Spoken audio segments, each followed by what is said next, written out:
Konnichiwa. I'm Sensei Fry, founder of the Ocean Aikido, as well as Greene County Public Schools martial arts program.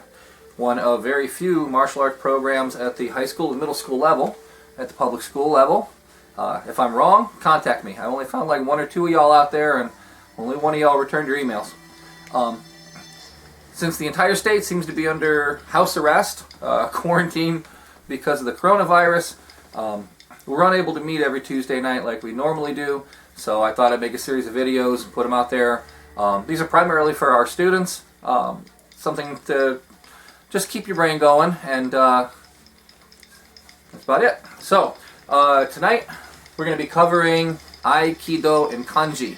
Interesting thing about kanji is Japanese kanji actually comes from Chinese writings, so if you see Chinese kanji or Chinese writings and Japanese kanji next to each other, very similar. Very similar indeed. It's very hard to tell them apart unless you really know what you're looking at. So for today's lesson, what I'd like to do is take the words Aikido, which is the art that we train in, and kind of go over how to draw it, how to interpret it, so it isn't just a bunch of squiggles on a paper. The word I. Hopefully y'all can see this good. A-I. It's pronounced I, kind of like your I, or I am going to the store. I'm going to write each character very big. You have a house, a roof. You have a pot, a box. That's representative of a pot. And you have a line over top that's representative of a lid. Imagine you invited a bunch of people over your house for dinner. They're under your roof. They're eating your food. And you don't want any arguments. Not like your typical Thanksgiving dinner. Inviting all the weirdo relatives. So everybody's under the same roof and they're eating their food, and you want I, and I means harmony. And hopefully the pen writes because I cleaned this with toothpaste. Toothpaste works really good at getting dry erase stuff off when you don't have hand sanitizer, which is really at a premium in the state right now. You find a box of that, it's like you discovered gold. So this is the character for I, or harmony. It's the first word in Aikido. Harmony, everybody getting along well. Erase this. And yes, it's very wiggly. No, it doesn't erase good. That's all I got. Next word is ki. Ki, K-I. English word would be spirit. Your spirit is not something that you can touch. It's not something you can grab, you can quantify, you can measure, put on a scale. Ki is represented by a plus sign with some dots in the corners. Represents a grain of rice. The grain of rice is hot. If any of you have had a little higher math, you'll know what a square root symbol is. We're actually going to make a reverse square root symbol over top of it, a backward square root. And we're going to put a couple lines over here, little wispy lines. It represents the heat, the steam coming off the rice. So again, this symbol represents the intangible. It represents what you can't touch, what you can't grab, but it's definitely there.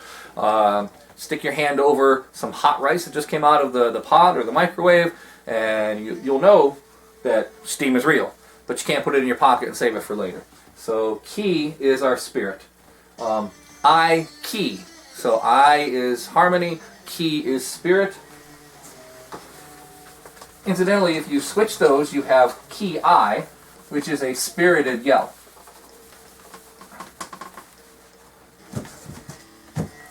The last of the three, do. Do is used in a lot of other martial arts too. It means the way of. Karate do, kendo, iai-do, the art of drawing the Japanese sword. Do. And do means the way. The way of. Personally, I think there's an emphasis on the word the, because there are many ways to do things. Trust me, when it comes to cooking, I can butcher anything. There's lots of ways to mess it up. You're always searching for that one perfect way of doing things.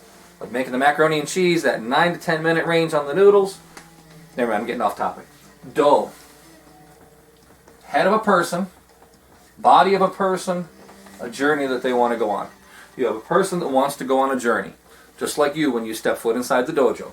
You want to go on a journey. You want to learn martial arts. This person is looking for a road. Not just any road. the correct road. The best of all possible roads. The best way to do things. So we're going to put a crown on here, making it the king road, or the queen road, if you will. So we have a person on a journey, there's the road, and it's the best road possible for what they're looking for. This is the Do. Not just a way, but the way, the best way. When you put all three together,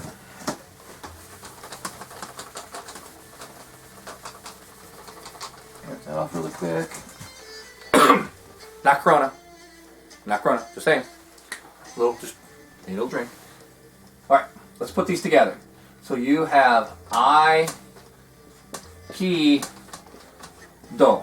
You have harmony. Harmony. There you go. You have spirit. And you have the way. Of course, if you're Smudge the Cat, you're going to say harmony, spirit, way. And if you're the blonde, you go, no, it's the way of the harmonious spirit. My favorite meme. Okay, so this is the way of the harmonious spirit, which sums up the essence of Aikido. In Aikido, you're learning to defend yourself. You're learning to defend the person attacking you. It really is a coming together. It's a higher level of martial arts. Enough of that. I, Ki, and Do. Some things I need to mention. I'm not an expert on this stuff. I teach martial arts, but I don't professionally draw kanji.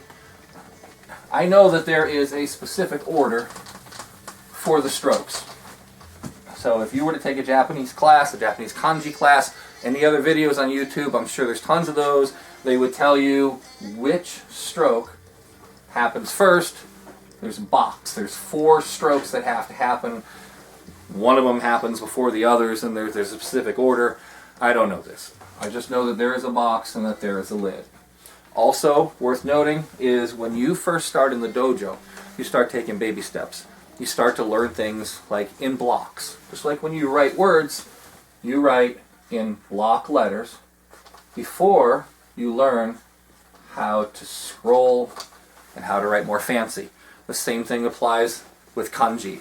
When you start learning kanji, start with making very clear, concise marks. As you get more comfortable with it, let it flow. Let your ki, your spirit, express itself in the art. Just like you would on the mat, let your spirit, let your personality come out on the board. When you have a marker, it's kind of hard to do with a felt tip marker. Let's see. If you have paint, hold on a second. Next song. If you have a paintbrush, and you're doing this with paintbrush, as you apply the brush, the bristles spread out. They make a fatter line. As you take it away, they come together. They make more of a point. You can get a lot more flair and brush when you're painting. So it's harder to explain this part with just a marker. But when you start off with your squares and make things linear till you learn the strokes, till you learn what the end product looks like. As you go along, start to just let it rip. Just let the lines happen where they happen.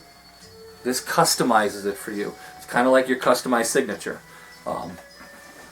Originally you want your kanji to look like somebody else's kanji so that it doesn't look like weird stuff nobody can read. However, in the end, your ultimate goal is not only to be able to read and write this, but to express it in a way that says you.